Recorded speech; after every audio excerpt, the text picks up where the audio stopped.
This gaming PC was one of the most voted for on this channel, and out of the many gaming PCs that I've reviewed, it's one of my favorite designs overall. Today we're taking a not sponsored in-depth look at the Stormcraft Wizard.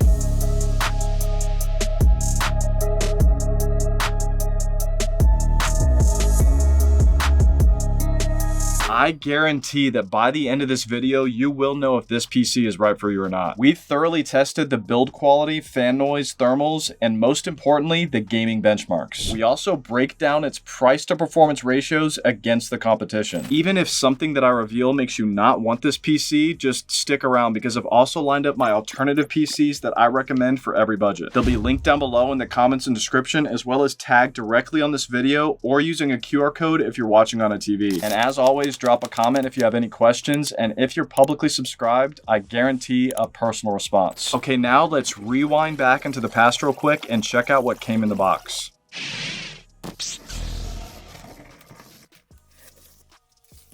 First thing we've got in here is a quality control certificate, a quick start guide with very basic obvious instructions unless you're new to PC gaming. And then we've got this little bag with a bunch of cables and GPU support because GPUs are insanely heavy right now. And lastly, a motherboard quick installation guide. Finally, they threw in a free keyboard and mouse. Honestly, calling this a gaming bundle is a stretch. The keys have that classic mushy, I was free with purchase crunch. But hey, look at the bright side. If you turn on all the RGB, turn off all your room lights, and squint your eyes, they feel exactly like a $200 premium setup. I'll have links down below for the ones that I actually recommend.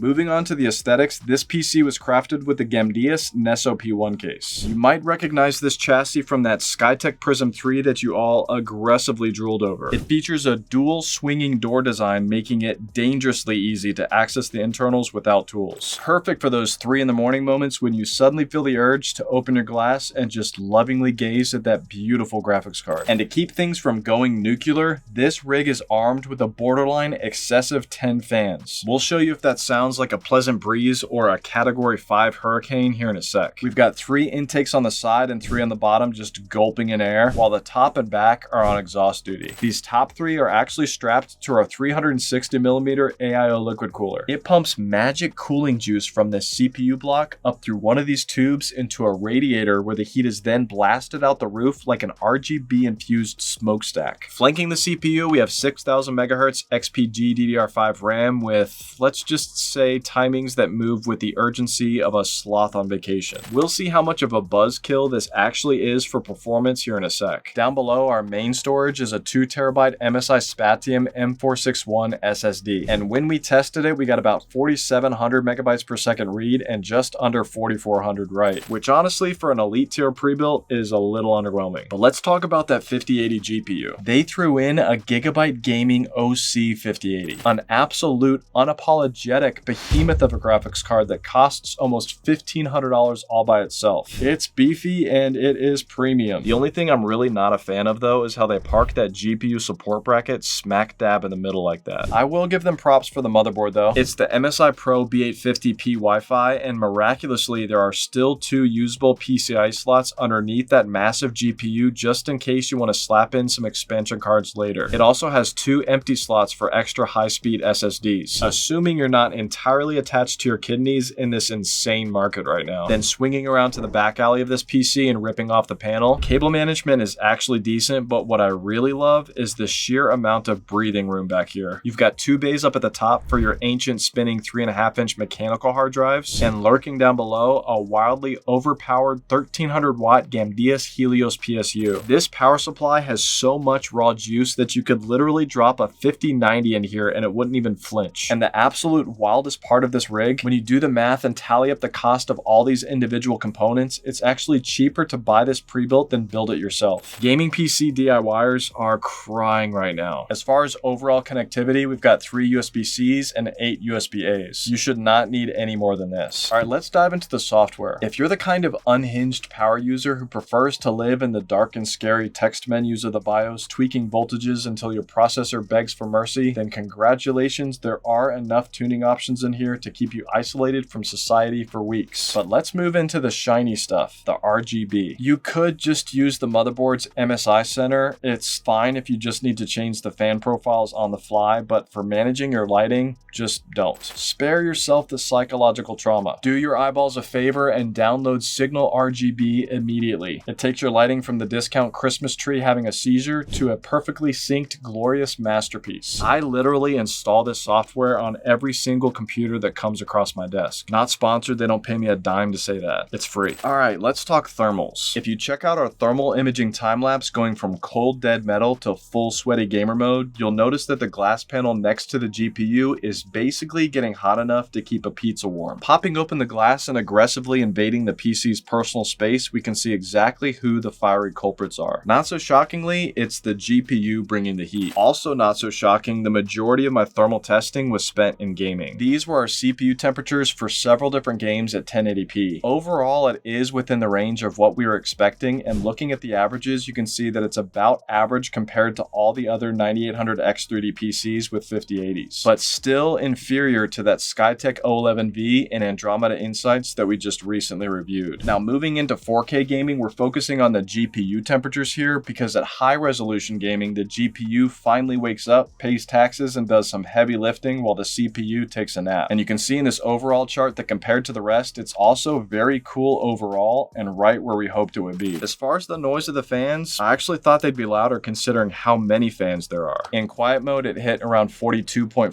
decibels. And then about 43.4 when in performance mode during gaming.